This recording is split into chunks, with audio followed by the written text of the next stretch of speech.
Hai hai hai sahabat semuanya. Selamat datang lagi di channel Babis Daily Resep 21. Guys, di kesempatan kali ini aku ingin berbagi lagi ada satu buah resep. Ini adalah resep pertama, yaitu bagaimana cara membakar sate supaya cepat matang, yang pastinya enak di lidah dan bikin manja. Oke, kita intip resepnya. Oke, baik. Jadi untuk yang pertama yang harus kita siapkan itu adalah dagingnya ya. Teman-teman boleh pakai daging sapi, boleh juga daging ayam. Oke, kita potong sesuai selera nih. Nah, di sini saya memotong dadu-dadu aja karena ini untuk dimakan sendiri.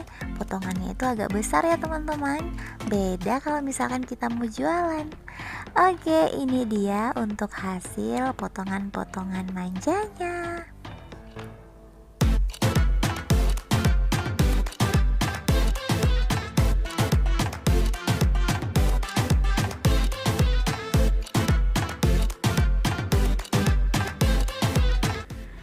Oke, baik, kita lanjut untuk ke tahap berikutnya nih, yaitu tahap kita marinasi. Jadi setelah kita melakukan pemotongan seperti ini, ada beberapa tahap yang harus kita lakukan supaya sate itu bikin enak lagi. Yang pertama, kita siapkan bumbunya. Bumbunya di sini aku pakai 5 siung bawang merah, 5 siung bawang putih, dan kedua bahan ini kita haluskan ya.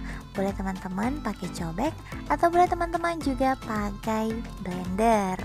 Nah, teman-teman, di sini adalah cara pertama bagaimana membuat sate itu enak. Yaitu di sini saya menumis bumbu halusnya. Sebentar aja ya teman-teman, jangan lama-lama nanti mateng.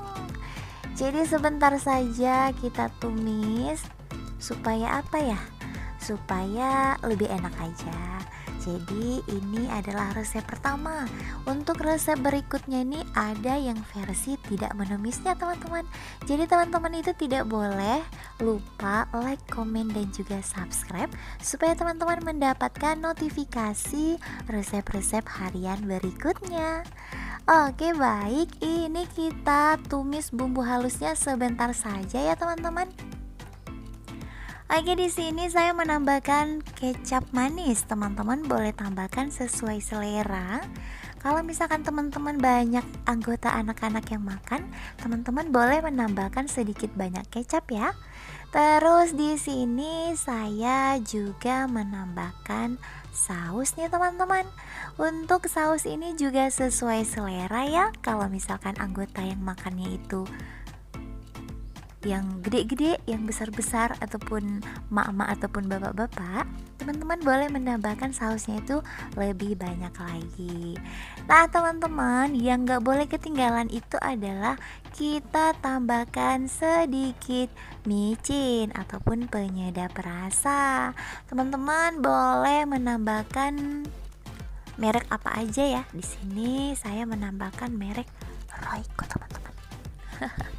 Oke, jadi kita aduk semua bahan tumisannya.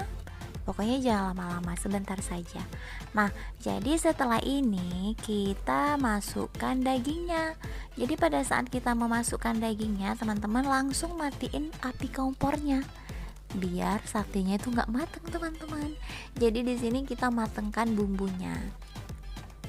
Oke, setelah kita matikan apinya, kita tambahkan dagingnya. Terus kita aduk benar-benar rata. Kita pindahkan ke wadah yang lain. Dan setelah kita pindahkan, kita diamkan kurang lebih selama 30 menit ya teman-teman. Supaya kenapa? Supaya bumbunya itu lebih meresap ke dalam daging-dagingnya. Oke, jadi setelah kita mendiamkan selama 30 menit, kita lanjut ke tahap berikutnya, yaitu tusuk.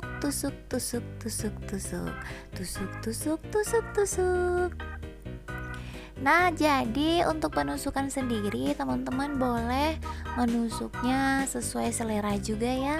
Boleh banyak, boleh juga seperti yang aku lakuin ini. Jadi kalau misalkan mau lebih banyak, standar aja untuk 4 atau 5 potongan daging aja. Kalau misalkan untuk lebih sedikit biasanya 4, kalau misalkan untuk lebih banyak biasanya 6 ataupun 7. Nah teman-teman, ini sudah selesai kita menusuk semuanya.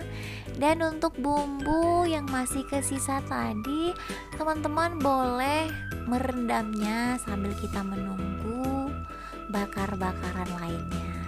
Jadi ini saya menuangkan semua bumbunya supaya lebih syahdu lagi nih teman-teman. Oke baik, kita lanjut ke tahap berikutnya. Untuk tahap berikutnya di sini saya mulai membakar. Ini apa sih namanya sih? Jadi ini saya mulai membuat api-api unggunnya supaya saya mendapatkan bakaran-bakaran untuk kita mulai menyate semuanya. Hati-hati ya teman. Maksudnya hati-hati membakarnya supaya tidak terkena tangan. Oke, kita lanjut ke tahap berikutnya. Ini sudah naik ke perapian semuanya. Jadi setelah seperti ini kita tunggu saja sampai dia mateng setengahnya teman-teman. Nah jadi untuk bagian sebelah sana saya menambahkan sedikit saus karena memang saya ingin agak sedikit pedas. Teman-teman boleh nambahin saus, kecap, dan lain-lain sebagainya. Nah langsung saja nih kita balik ya teman-teman. Wah ini sudah menggugah selera sekali.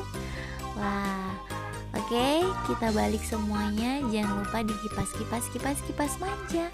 Saya ini bakarnya itu depan pintu teman-teman, jadi tidak perlu dikipas karena memang ada angin yang masuk. Oke, kita balikkan semuanya. Jangan lupa diintip-intip ya supaya tidak hangus. Tapi kalau misalkan untuk hangus ini nggak bakal hangus ya teman-teman, karena apinya ini standar saja dan juga 5 cm dari apinya. Jadi untuk hangus itu tidak mungkin. Oke, kalau misalkannya api mulai mengecil teman-teman boleh kipas manja ya supaya lebih cepat matang lagi.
Oke, sepertinya ini sudah siap disajikan dan sudah matang nih. Jadi kita angkat satu persatu, tapi sambil kita angkat kita cek lagi ya apakah sudah benar-benar matang. Kalau misalkan untuk daging sapi mau setengah matang masih cukup aman teman-teman, tapi kalau misalkan untuk daging ayam itu kita harus benar-benar ngecek, karena daging ayam itu harus benar-benar matang karena bakterinya itu lebih banyak di sana dan bakterinya itu lebih kuat dibandingkan di daging sapi. Daging sapi boleh loh kita konsumsi setengah matang masih oke. Tapi kalau misalkan untuk daging ayam tidak boleh, banyak bakteri-bakterinya. Oke teman-teman semuanya, ini dia cara pertama ataupun resep pertama untuk penyatian daging sapi. Jangan lupa dicoba ya. Sampai jumpa di next video berikutnya. Selamat mencoba.